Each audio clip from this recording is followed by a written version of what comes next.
चलो भाई तो एक आसान सा चैप्टर स्टार्ट करते हैं। आसान इन द सेंस में 9 से 12th क्लास तक बताता हूँ कि कोई भी चैप्टर आसान नहीं है मैथ साइंस में। ये हो सकता है कि जो चीज पहले से पढ़े हैं वो थोड़ा सा आसान लग सकता है। तो ये आप लोग शायद 8th में भी पढ़े हैं, 9th में भी और 10th में भी पढ़ रहे हैं, तो कंपैरेटिवली आसान लगेगा आपको।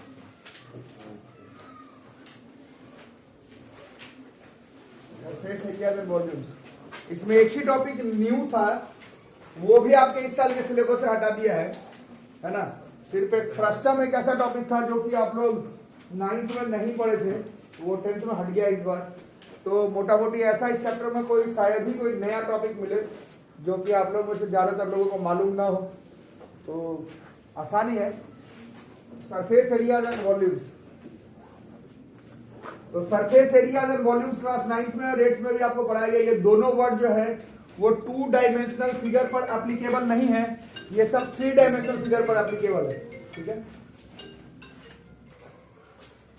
तो जो नाम सजेस्ट कर रहा है सरफेस एरियाज एंड वॉल्यूम्स, ये 2 डायमेंशनल फिगर पर एप्लीकेबल नहीं है।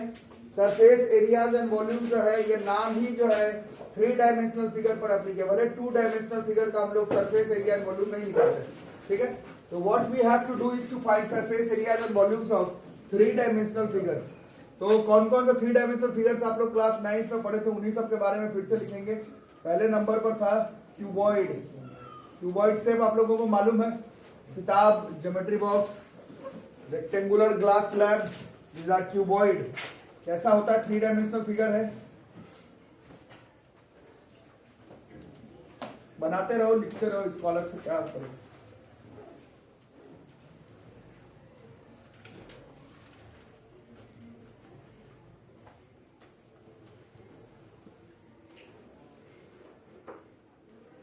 ये रूम में लिंटर वगैरह हटा दो, तो जिस रूम में आप लोग, अजीब सा ही बन गया, जिस रूम में आपका रूम, मेरा रूम जो भी हो, लिंटरिंग वगैरह अगर हटा दो तो ये क्यूबॉइड है ना। तो क्यूबॉइड में क्या क्या होता है? Cuboid is a 3 dimensional figure, length, breadth, height, ठीक है।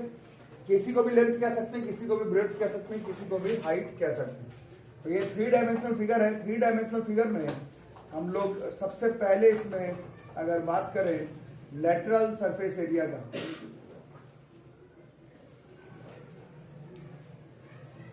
और यू कैन से सबसे पहले टोटल सरफेस एरिया का अगर बात करें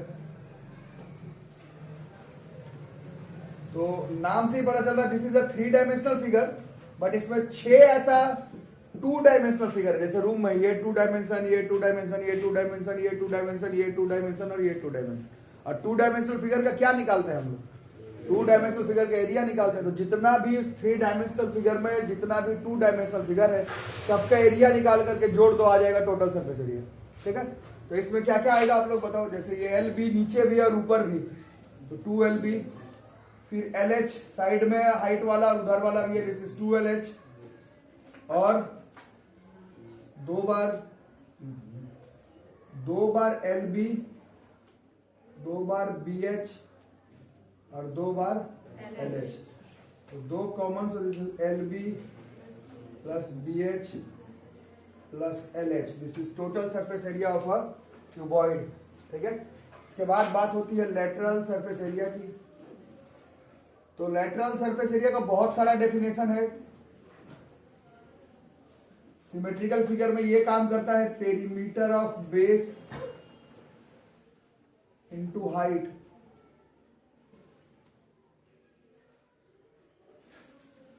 ठीक है, तो पेरीमीटर, बेस का पेरीमीटर कितना है? बेस का पेरीमीटर, बेस में कौन है? रेक्टेंगल का perimeter is 2 into height. This is our lateral surface area. और लेटरल सरफेस एरिया इसको भी कहते हैं कि कोई भी 3 डायमेंशनल फिगर है उसका टोटल सरफेस एरिया निकाल लो और उसमें जो बेस एरिया है उसको माइनस कर दो, उसको भी लेटरल सरफेस एरिया ही बोला जाता है। जैसे भी तुमसे टोटल सरफेस एरिया निकल रहा निकाल दो और उसमें बेस एरिया को माइनस कर दो। जैसे क्यूबॉइड में ऊपर का और नीचे का बेस एरिया को माइनस कर दो तो क्या आएगा? एरिया ऑफ 4 वॉल्स आएगा ना। क्यूबॉइड का 6 फेस का एरिया निकाल रहे हो और उसमें ऊपर का जो फेस एरिया है और नीचे का जो एरिया है इसको माइनस करो, बेस एरिया, तो बचा ही क्या? 4 वॉल ही ना बच गया। अरे समझ में आ रहा है सबको? तो ये area of 4 walls of a room भी, ये जो लेटरल सरफेस एरिया लिखे हो उसी के बराबर आएगा। तो this is area of 4 walls of a room बोलो या फिर lateral surface area of a cuboid बोलो, बात बराबर। ठीक, क्लियर हो रहा है सबको? ये नहीं कि बस याद कर लिए। और वॉल्यूम जब निकालने की बात चलेगी तो वॉल्यूम का मतलब ही होता है सिमेट्रिकल फिगर के लिए एरिया ऑफ बेस, नीचे जो एरिया है बेस का निकालो, उसको हाइट से मल्टीप्लाई कर दो। तो बेस में कौन था? रेक्टेंगल, रेक्टेंगल का area is l b into h, तो we can say l b h, l into b into h, ये है volume of a cuboid. This total surface area of a cuboid, this is lateral surface area that is practically equivalent to area of 4 walls of a room and volume of a cuboid. LBH, total surface area, lateral surface area. Cuboid, book है, geometry box है, room का 6 face का area cuboid है। और जल्दी से बनाएंगे। Total surface area मतलब क्या हुआ? जितना भी सरफेस दिख रहा है उसका एरिया निकालना है, that is total surface area.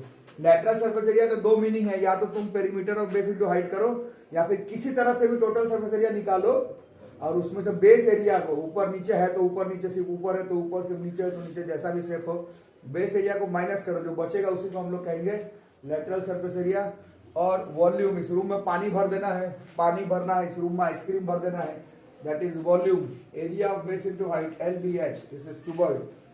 ठीक है, तो जल्दी से इसको लिख लो। तो क्यूबॉइड जब हो जाए तो हमें इसी का एक और फॉर्म है जिसको कि हम लोग कहते हैं क्यूब। तो क्यूब में कुछ खास नहीं करना है। Cube is a type of cuboid जिसका LBH सब बराबर होता है। LBH अगर बराबर हो जाए तो वैसे क्यूबॉइड को ही हम लोग क्यूब कहते हैं। एक क्यूबॉइड जिसका लेंथ ब्रेड्थ हाइट बराबर हो, वैसे क्यूबॉइड को ही हम लोग क्यूब कहते हैं। ठीक है, तो अलग से कुछ करने का जरूरत नहीं है। इसका टोटल सरफेस एरिया कितना हो जाएगा बताओ? 2 बार L इंटू बी नहीं, A इंटू ए, फिर 2 बार A इंटू ए, फिर 2 बार A इंटू ए, कितना हो गया? जैसे 6A square. Lateral surface area का मतलब क्या बोला? इस 6A स्क्वायर में से बेस एरिया नीचे वाला A स्क्वायर और ऊपर वाला A स्क्वायर को माइनस करो तो बचेगा, this will be 4A square. और रही बात वॉल्यूम की, तो एरिया ऑफ बेस, तो बेस में भी A स्क्वायर है और हाइट भी A है, तो volume will be A cube. तो cube is a type of cuboid whose length breadth height are equal. ठीक है, इसको जल्दी से नोट कर लो। थर्ड नंबर पे राइट सर्कुलर सिलेंडर।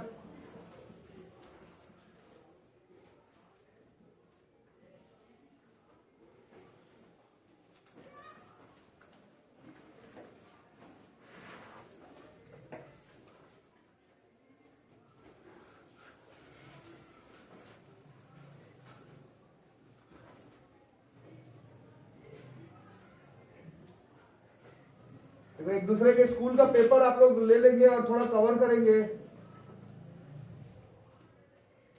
प्रैक्टिस जितना ज्यादा कर लो।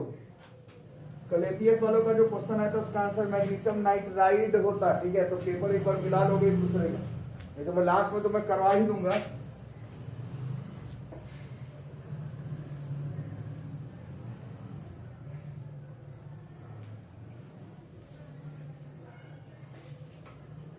Right circular cylinder.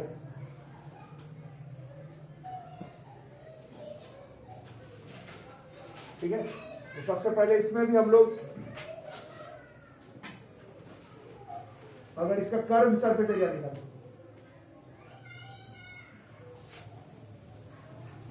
CSA, lateral surface area और कर्व सरफेस एरिया में इसी का अंतर है। जैसे कर्व हो गया तो curve surface area meaning same है। मीनिंग था perimeter of base, circumference of base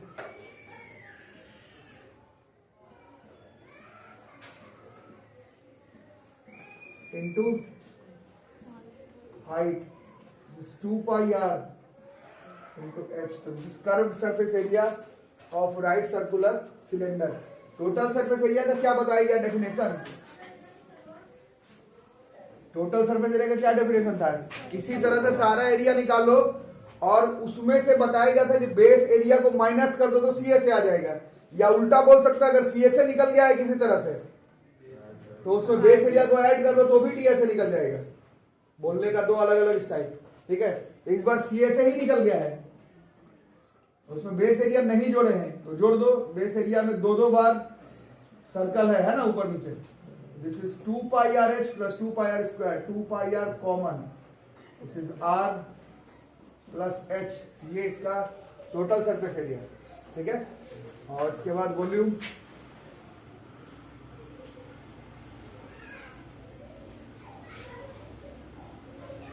area of base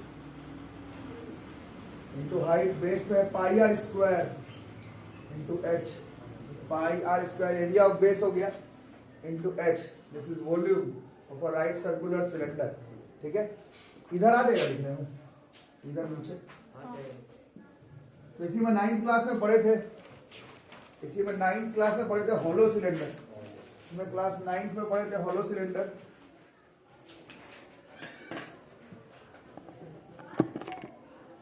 इसी में क्लास 9th में थोड़ा हॉलो सिलेंडर पढ़े थे, इसका फॉर्मूला भी अगर लिख लिया जाए क्या क्या था। तो हॉलो का कोई फॉर्मूला याद करके वैसा कुछ लाभ नहीं है, तो निकालने आना चाहिए।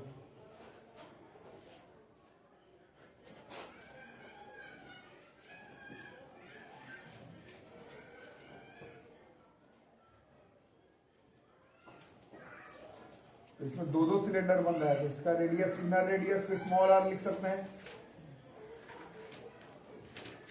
और बाहर वाले को रेडियस को कैपिटल आर लिख सकते हैं, हाइट को एच लिख सकते हैं। जरूरी नहीं है कि हाइट बराबर ही है ना, ये मैं जो बना रहा हूँ इसमें है, आपका क्वेश्चन में हो सकता है बराबर ना हो, इससे मतलब नहीं है। तो सबसे पहले सी से निकालते हैं इसका।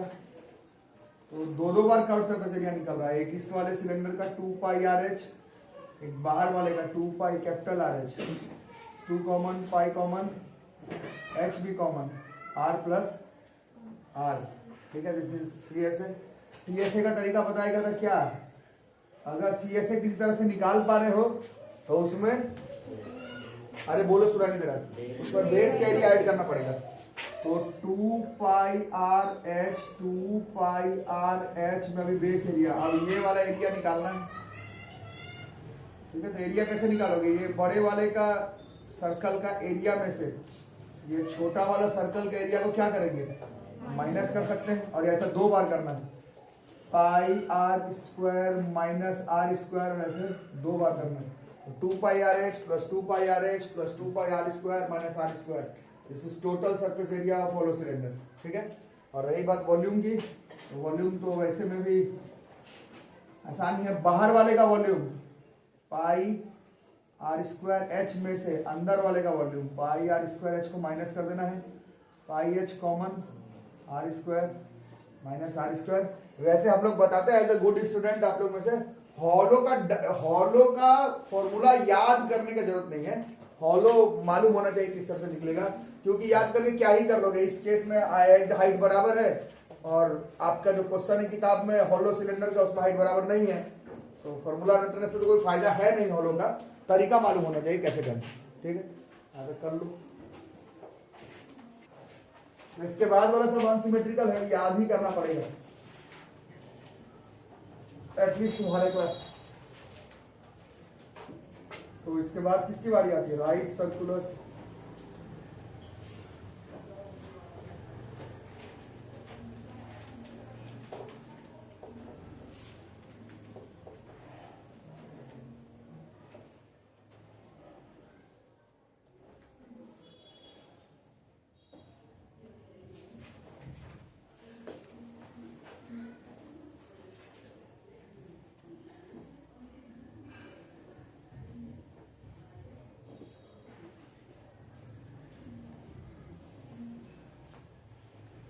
तो क्या कहते हैं इसको, कहते हैं स्लैंट हाइट,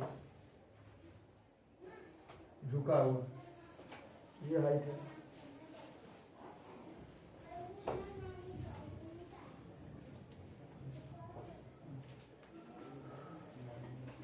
क्वेश्चन तो बाद में, पहले एल निकालना पड़ेगा, that is r square plus h square, ठीक है। इसके बाद बाई एक्सपेरिमेंट ऐसा देखा गया है कि अगर यहाँ पर सिलेंडर बना देते तो सिलेंडर में जितना पानी भर सकते हैं कोन में इसका 1/3 भरा जा सकता है। इसको यहाँ से निकाल देते हैं, इसको कोई जरूरत नहीं बनाने की।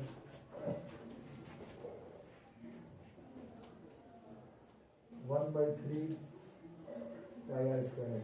इसका कर्व्ड सरफेस एरिया जो है वो होता है pi r L. Pi are और L curved surface area pi r L. L क्या नाम कर रहा हूँ, इसको निकालना है। पाई आर एल ये इसका कर्व्ड सरफेस एरिया है। This is for right circular कोन, ठीक है। और इसका टोटल सरफेस एरिया हाँ सब ऑब्जर्व कर सकते हैं। वॉल्यूम तो बाकायदा कर सकते हैं, आपके क्लास में नहीं है। सीएसए वगैरह ऑब्जर्वेशन, ठीक है। तो इस टीएसए करने के लिए मैथमेटिकल है, सभी कर सकते हैं। इस पाई आर एल में ये जो बेस एरिया जैसे ऊपर नहीं है, सब नीचे है, नीचे वाला जोड़ेंगे तो pi r l plus r. This is right circular cone. ऐसे सीधा मैथमेटिकल तरीका कोई नहीं है कि ये फलाना ठिकाना करके आ गया, सीधा मैथमेटिकल तरीका नहीं। क्या है इसके बाद वाला स्फीयर।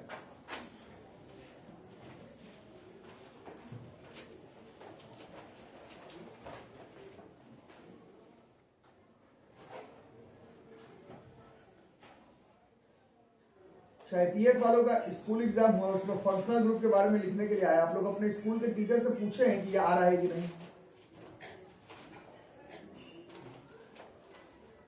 मिश्रा सर पढ़ाते हैं हाँ?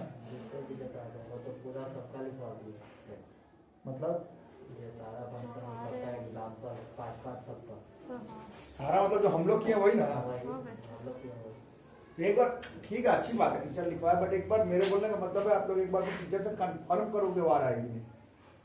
क्योंकि अगर आ रहा होगा तो मैं उसमें कुछ और पढ़ा दूंगा, मतलब जितना मैं पढ़ाया हूँ वो तो जब हम लोग को पता चला कि वो नहीं आ रहा तब मैं उतना लिखवाया हूँ। अगर बोला जाए कि आ रहा है तो थोड़ा थोड़ा मैं और लिखवा दूंगा उसमें, जैसे ईस्टर थोड़ा सा और लिखवा दूंगा, ईथर थोड़ा सा और लिखवा दूंगा अगर आ रहा है तो, है ना। तो थोड़ा एक बार कंफर्म तो करो। केबी वाले लोग कंफर्म किए फंक्शनल ग्रुप नहीं आ रहा है, और आपके जो ऑफिशियल सिलेबस है सीबीएसई का उसमें भी दिया हुआ कि नहीं आ रहा है। बट अगर एपीएस में आया है तो आप एक बार स्कूल टीचर से पूछ तो लो।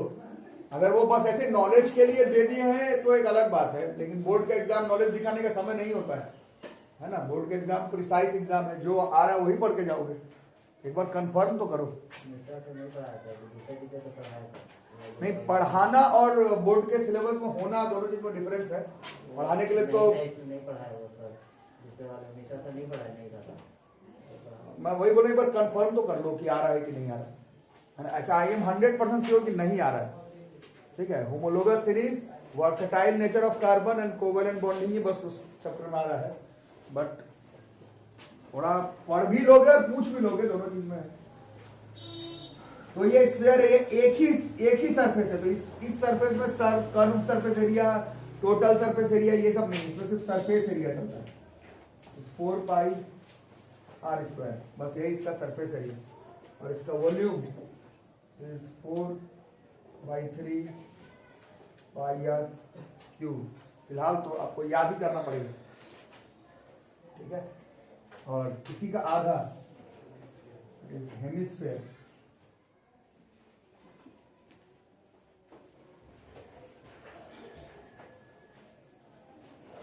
वो मैग्नीशियम नाइट्राइड वाला भी जो पूछा गया वो है नहीं आपके बुक में दिया हुआ, तो वही नॉलेज के लिए पूछना अलग बात हो जाएगा। और आ रहा है तो उस हिसाब से हम लोग थोड़ा और टॉपिक पढ़ेंगे, तो एक बार कंफर्म तो करो, है ना।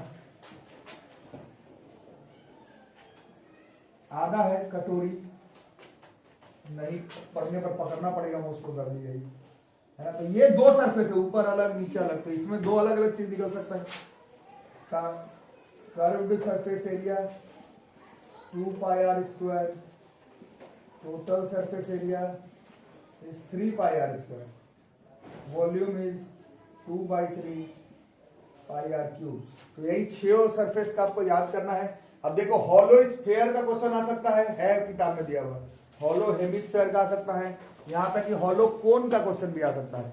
तो हर हॉलो का डायग्राम का आपको याद करके घर से नहीं जाना है, बाहर माइनस अंदर करना है। हॉलो का अगर क्वेश्चन आया तो बाहर का वॉल्यूम माइनस अंदर का वॉल्यूम, सी एस ए आया तो बाहर का सी एस ए प्लस अंदर का C S, T S A आया तो बाहर का अंदर का प्लस बेस एरिया।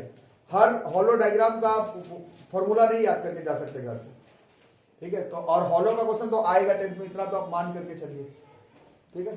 तो ये 6 है, प्लस एक फ्रस्टम ऑफ कौन था जो कि इस बार के आपके बोर्ड से सिलेबस से हटाया गया है। हम लोग अलग से पढ़ लेंगे, बट ऐसे इन्हीं 6 को आपको याद करना है ठीक से, ठीक है। लिख लो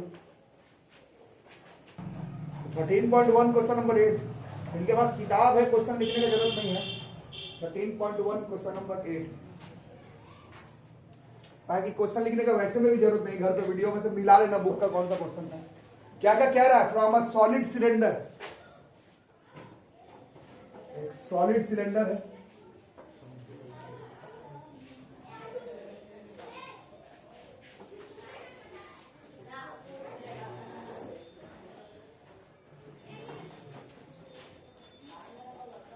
इसका हाइट दिया हुआ है 2.4 सेंटीमीटर और डायमीटर दिया हुआ 1.4, मतलब इसका रेडियस दिया हुआ नहीं, रेडियस हो जाएगा कितना 0. इसमें से क्या किया गया, बोल रहा है conical cavity of same height and same diameter is hollowed out, मतलब बाहर कर दिया गया है, क्योंकि सॉलिड सिलेंडर था। अब इसमें से इतना ले करके इसको बाहर कर दिया गया,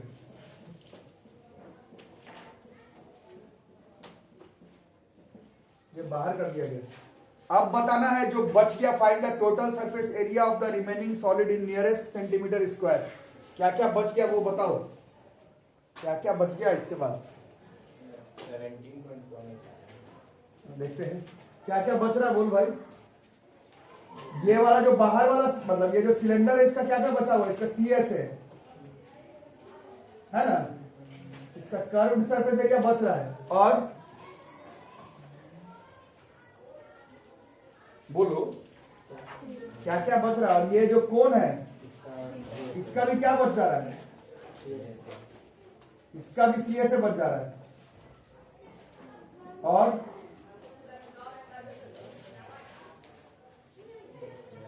ऊपर वाले का एरिया भी, एक बेस रहेगा और सीएसए रहेगा सिलेंडर का, और सीएसए रहेगा कोन का। हाँ एक बेस रहेगा, बिल्कुल एक बेस रहेगा सिलेंडर का, सीएसए रहेगा सिलेंडर का, और सीएसए रहेगा कोन का, यही तीनों चीजें रहेगा। इतना ही करना है। तो according to question total surface area of remaining solid सब लोगों को बनाना है। अच्छा, इसमें कुछ लोग 9th क्लास में पढ़े थे, 9th क्लास के रेंज पर ही क्वेश्चन है, थोड़ा बहुत आगे पीछे है, बट ज्यादातर क्वेश्चन 9th क्लास के रेंज पर ही। तो एक सीएसए ऑफ सिलेंडर बच रहा है, एक सीएसए ऑफ कोन बच जा रहा है, प्लस एक बेस एरिया, ऊपर वाला जो सर्कल दिख रहा है उसका एरिया निकालना बच जा रहा है। सीएसए ऑफ सिलेंडर का क्या फॉर्मूला होता है, 2 पाई आर एच, यही ना, 2 पाई आर एच था ना, 2 पाई आर है 7/10 और एच है 24/10। और एरिया ऑफ सर्कल को पहले निकाल लेते हैं, पाई आर स्क्वायर मतलब 7/10 और 7/10। अभी क्या बच गया निकालना, सीएसए ऑफ कोन। आ रहा है सबको समझ में, सीएसए ऑफ कोन का क्या फॉर्मूला होता है, अभी लिखा है पाई आर एल, इसका मतलब एल निकालना पड़ जाएगा। इसका स्लांट हाइट अगर निकाले अगर हम लोग, ये एल है तो कितना हो जाएगा, अंडर रूट बोलो 2.4 की स्क्वायर प्लस 0.7 की स्क्वायर, 2.4 की square is 5.76, 0.49, 6.25, 2.5 centimetre, plus CSA of cone is pi, r की जगह 7/10, एल के जगह पर 25/10। अब बताओ क्या किया जाए, कॉमन लेते हैं किसको, 22/7 को इंटू 7/10 को, तो इसमें क्या बचा 48/10, 7/10, 25/10, उसके बाद साथ साथ को काट सकते हैं। 22/10 48 55 80 बाई 10।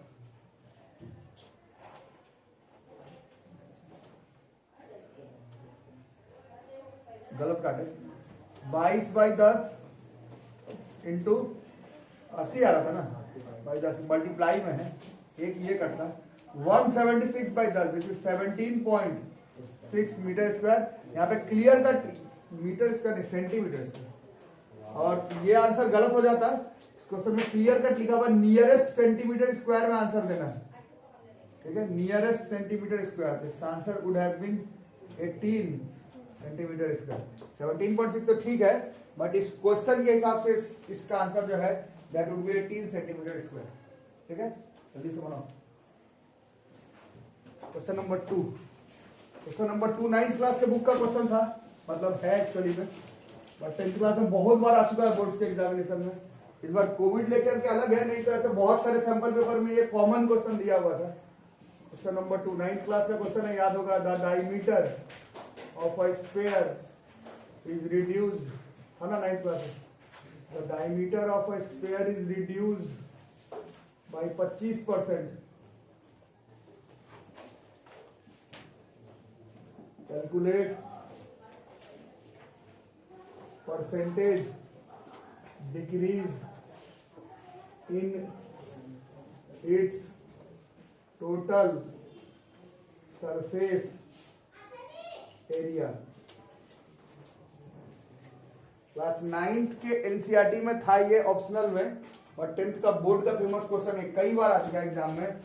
इस डायमीटर ऑफ स्फीयर को 25% कम कर दिए तो उसका सरफेस एरिया भी कम हो जाएगा। कितना परसेंट कम होगा ये आपको बताना है, कैलकुलेट करके देखो। तो ये 9th में था, कुछ लोग देखो हाथ मोड़ के बैठ गया, हर चीज में हाथ ही मोड़ ले रहे हो, तो लिखोगे क्या, इसमें क्या बोलोगे, हमको क्यों नहीं आ रहा है। 9th क्लास के बुक का क्वेश्चन है, हर चीज में हाथ मोड़ के बैठ जाना सही बात थोड़ी ही है। कुछ दिन में 10th खत्म हो जाएगा, करियर बनाने की बात आएगी, फिर तो जब तक तुमसे 9th का क्वेश्चन नहीं बन रहा है। मैं ठीक है, नहीं बन रहा तो हाथ मोड़ के बैठो, कौन बनेगा तुम्हारी जगह, मैं बनाऊंगा। क्वेश्चन नहीं बनना अलग बात होता है, छोड़ देना हमसे नहीं बनेगा। आपको 9th क्लास का बुक का क्वेश्चन नहीं बन रहा है तो फिर आप लोग आगे क्या करेंगे, ट्राई तो करो।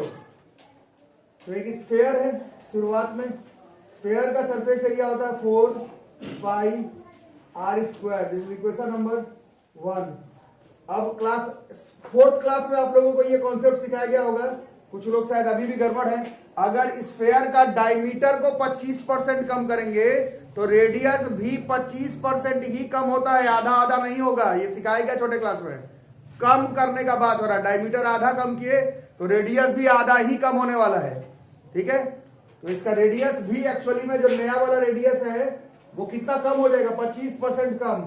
25% कम होने का मतलब क्या हुआ, पहले r था, r से 25% कम। हर चीज में हाथ मोड़ के नहीं बैठ जाना है, तुम्ही को ना बनाना है यार। ये r में से r/4 गया, दिस इज 3r/4, तो r कम हो गया। तो जो नया वाला सरफेस एरिया ये भी क्या होगा, ये वाला भी, अरे बोलो कितना हो जाएगा, 4π, ये वाला रेडियस है तो r डैश का स्क्वायर हो जाएगा, this is 4π, this is 3r/4 का स्क्वायर, दिस इज 4π, कितना हो गया, दिस इज 9r²/16। ये 4 बार में कट जाएगा, और यहीं पर इसको 4 बार में कटने का जरूरत नहीं था एक्चुअली में, 16 है ना ये, ठीक है। अब इसी में 4πr², राइट में भी सिखाया गया था, अभी भी सीखो नहीं सीखो तो 4πr² एक्चुअली में क्या है, 4πr² एक्चुअल वाला एस था। तो ये कितना हो गया, 9/16, 9/16 और 4πr² एक्चुअल वाला एस है। तो ये नया सरफेस एरिया है। कम हुआ कि ज्यादा, s से 9s/16 तो कम हो गया। कितना कम हुआ, सिर्फ डिक्रीज पूछा जाए, कोई दो चीज में डिक्रीज केवल पूछा जाए तो दोनों को क्या करेंगे, माइनस करेंगे। तो s में से s डैश माइनस करेंगे तो डिक्रीज आ जाएगा। बट परसेंटेज कभी किसी चीज का पूछा जाए तो ये into 100 नहीं होता है। 9th में 8th में सिखाया गया, आपका यूनिट टेस्ट में अगर 30 नंबर आया तो परसेंटेज निकालने के लिए बोला जाए तो उस 30 को 100 से मल्टीप्लाई नहीं किया जाता है। 30 बाई कितने में से आया, गुना 100। ये डिक्रीज तो ऐसा ही आएगा, बट डिक्रीज परसेंटेज इसी को 100 से मल्टीप्लाई करने पर नहीं आएगा, बाई ओरिजिनल इंटू 100 करते तब डिक्रीज परसेंटेज आने वाला है। तो s के जगह s डैश के जगह पर 9s by 16 by s into 100। हाथ मोड़ना नहीं है, कब तक हाथ मोड़ोगे? 16 में से 9 7s से ये s कट जाएगा, दिस इज 7 इंटू 100 बाई 16, 4 के टेबल में 25, 4 के टेबल में 4, this is 175 by 4, this is 43.75% decrease percentage, 43.75। 9th के बुक का क्वेश्चन है, 10th क्लास के बोर्ड के एग्जाम में सैंपल पेपर में पिछले साल तक भर भर के दिया हुआ था। इस बार आएगा कि नहीं बोलना थोड़ा मुश्किल है।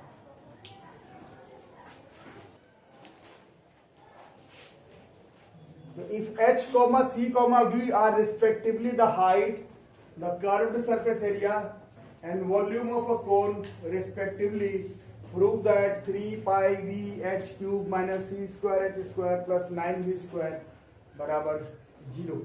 ठीक है, 9th में भी था, करो शुरू करो। कैसे कैसे होगा याद ही होगा आप लोगों को। अकॉर्डिंग टू क्वेश्चन बस प्लॉट कर दिया जाता है इसको। 3 के जगह 3, पाई के जगह पाई। वॉल्यूम ऑफ कोन कितना होता है? 1/3 पाई आर स्क्वायर एच, और आगे एच क्यूब और है, आ रहा है समझ में ना? माइनस कर्व्ड सरफेस एरिया कोन का कितना होता है? पाई आर एल, सी का स्क्वायर है, ये स्क्वायर हो गया, फिर एच का स्क्वायर, फिर 9। वॉल्यूम कितना होता है? 1/3 पाई आर स्क्वायर एच, और इसका क्या करना है? स्क्वायर। ठीक है, सबका फॉर्मूला बस रख दिया है अभी, सब हो गया था। हाँ, थोड़ा काट पुट करो। कितना हो गया? इस पाई का स्क्वायर आर स्क्वायर एच की पावर 4 माइनस पाई स्क्वायर, बोलो आर स्क्वायर, इस एच स्क्वायर को पहले लिख लेते हैं, और जो एल स्क्वायर बच गया, एल स्क्वायर के जगह पर क्या लिख सकता है? R square plus h square. अभी था ना एल बराबर under root r square plus h square, तो एल स्क्वायर की जगह पर r square plus h square. 9 इसके जगह पर 1/9 पाई स्क्वायर आर का पावर 4 एच स्क्वायर। आगे pi square r square minus थोड़ा ब्रैकेट पाई स्क्वायर आर की पावर 4 है ना, पाई स्क्वायर आर की power 4 h square minus pi square बोल नहीं रहे हो, आर स्क्वायर एच की पावर 4, ये दोनों कट गया, पाई स्क्वायर आर की power 4 h square, pi square r square h की पावर 4, ये दोनों कट गया, पाई स्क्वायर आर की पावर 4 एच स्क्वायर, ये दोनों कट गया। तो दिस इज इट। ठीक है, सेकंड वाला स्टेप, ये स्टेप थर्ड वाला second part, r square into r square r का पावर 4